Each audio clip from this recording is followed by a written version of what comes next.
চাঁদপুর জেলা যুব ঐক্য পরিষদের আহ্বায়ক সাংবাদিক অমরেশ দত্ত জয় বলেছেন, সমাজের আলোর বাহক স্বাধীনচেতা যুবকরাই। তাদের কাঁধে ভর করেই অন্যরা নানামুখী দায়িত্বশীল ভূমিকায় কাজ করে। তাই যুবকদের চোখে মুখে কোনো হতাশা যাতে না থাকে, সে দায়িত্ব রাষ্ট্রকেই নিশ্চিত করতে হবে। আর সেটি বাস্তবায়নে সংগঠনকেও ভূমিকা নিতে হবে। ১৬ মে শুক্রবার দুপুরে ঢাকায় বিএমএ অডিটোরিয়ামে বাংলাদেশ যুব ঐক্য পরিষদের নবনির্মিত কমিটির পরিচিতি সভা ও বর্ধিত সভায় অংশ নিয়ে তিনি তার বক্তব্যে এসব কথা বলেন।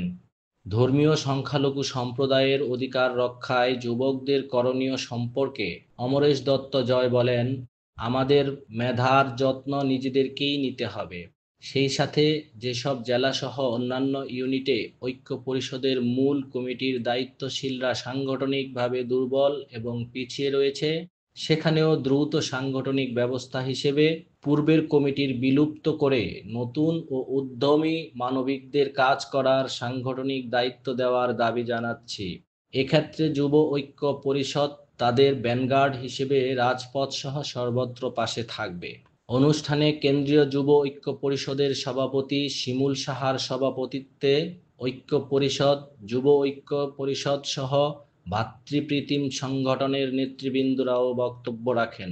পরে শুরু থেকে শেষ পর্যন্ত সুন্দর ও সুশৃঙ্খল অনুষ্ঠান পরিচালনা করায় চাঁদপুর জেলা যুব ঐক্য পরিষদের সদস্য সচিব পার্থ গোপাল দাস, মতলব যুব ঐক্য পরিষদের আহ্বায়ক সমীর ভট্টাচার্য, সদস্য সচিব চন্দন বিশ্বাস, হাইমচর যুব ঐক্য পরিষদের সদস্য সচিব শিমুল অধিকারী সুমন, ফরিদগঞ্জ যুব ঐক্য পরিষদের সাধারণ সম্পাদক গণেশ লোধ সহ অন্যান্য আয়োজকদের ধন্যবাদ ও কৃতজ্ঞতা জানিয়েছেন। আমরা যথেষ্ট সচেতন, যথেষ্ট ব্যক্তিত্ববান, নিজের কর্ম করে সংগঠন করি, সময়ের মধ্যে এগিয়ে নিই। আমরা চাই আমাদেরকে নিয়ে কোনো প্রশিক্ষণ করা হোক। আমাদের যে ঐক্য পরিষদ আছে তারা প্রত্যেকটা জেলায় বঙ্গুল দশানত যে ঐক্য পরিষদ আছে সেই বঙ্কিগুলোর দিকে একটু তাকায়। আমাদের কোনো অভিভাবক নাই, এমন অনেক জেলা আছে আমরা কাউকে আমাদের পাশে পাই না।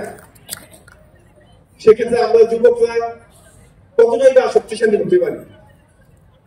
আপনারা আমাদের পাশে সবসময় বক্তৃতার মাঝে যেভাবে থাকেন, আমরা চাই সশরীরে মাঠেও থাকেন, রাজপথে আসেন। চাঁদপুর জেলা যুব ঐক্য পরিষদ ইতিমধ্যে বেশ কয়েকটি কাজ আমাদের যুব ঐক্য পরিষদ কেন্দ্রীয় কমিটির সভাপতি সহ সংশ্লিষ্ট যারা আছে তাদের সাথে সমন্বয় করে আমরা করেছি। আমরা চাই যুব ঐক্য পরিষদের হয়ে একটা মডেল আশীর্বাদক যুবকদের নিয়ে কি শক্তিশালী ইউনিট তৈরি করতে, যারা যে কোনো মুহূর্তে যে কোনো বিষয়ের জন্য ঝাঁপিয়ে পড়তে পারে। আজকের এই সভা থেকে আমাদের জন্য এমন কিছু নির্দেশনা আসুক যেগুলো দিয়ে আমরা পরবর্তীতে আমাদের সংগঠনকে আরো শক্তিশালী ব্যবহার করতে পারবো। সেই প্রত্যাশায় আমি আমার বক্তব্য শেষ করছি। ধন্যবাদ।